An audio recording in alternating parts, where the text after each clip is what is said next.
Di dalam fikih jihad, Syekh Ibnu Taimiyah rahimahullah taala, Syekhul Islam Ibnu Taimiyah rahimahullah taala mengatakan, al-muslimuna idza kanu fi ardin hum fiha mustad'ifun falyamalu bi ayatis sabri. Kata beliau, jika kaum muslimin berada dalam suatu kondisi dan dalam keadaan suatu kondisi yang lemah, di waktu yang lemah, maka hendaklah kaum muslimin tersebut melakukan amalan-amalan untuk dia bisa bersabar. Kenapa? Karena kata Nabi SAW, kemenangan itu inna nasrullahi ma'as sabar. Sesungguhnya kemenangan dari Allah Subhanahu wa taala itu harus diiringi dengan kesabaran. Ikhwani fillah rahimani rahimakumullah. Sekali lagi kami tegaskan bagaimana Rasulullah SAW mengajarkan kepada kita ketika beliau berdakwah di kota Mekah 10 tahun. Beliau tidak ada melakukan perjihatan, tidak ada melakukan perlawanan ataupun berperang kepada kaum musyrikin. Karena beliau sabar. Bukan berarti sabar tidak ada perlawanan.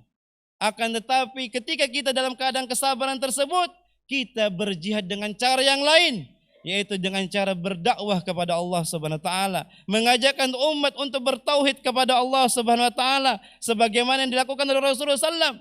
10 tahun di Mekah beliau mendakwah kepada tauhid agar para sahabatnya beriman kepada Allah dengan sebetul-betulnya iman, dengan mentauhidkan Allah Subhanahu wa taala, sehingga ketika datang perintah jihad mereka siap dan mereka bertawakal kepada Allah Subhanahu wa taala.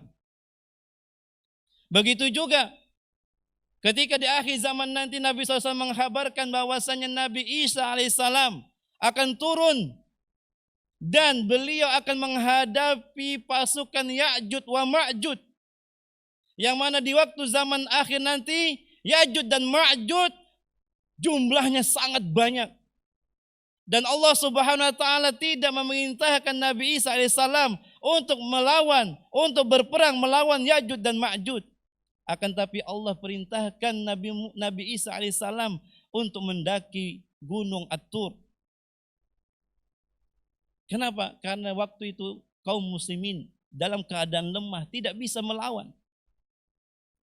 Inilah fikih jihad. Maka dari itu kaum muslimin yang dimuliakan oleh Subhanahu wa taala, kalau seandainya kaum muslimin masih berada dalam kondisi yang lemah, hendaklah dia melakukan kesabaran dan ketakwaan kepada Allah Subhanahu wa taala. Semoga Allah Subhanahu wa taala menolong kaum muslimin dimanapun mereka berada.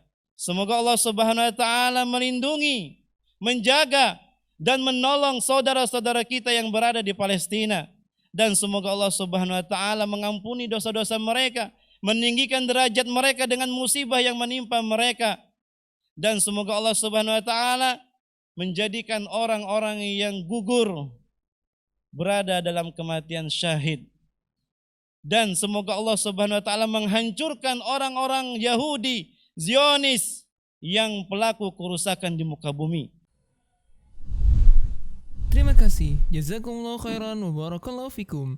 Video ini dibuat atas partisipasi dari donasi Anda. Semoga menjadi amal jariah bagi Anda semuanya.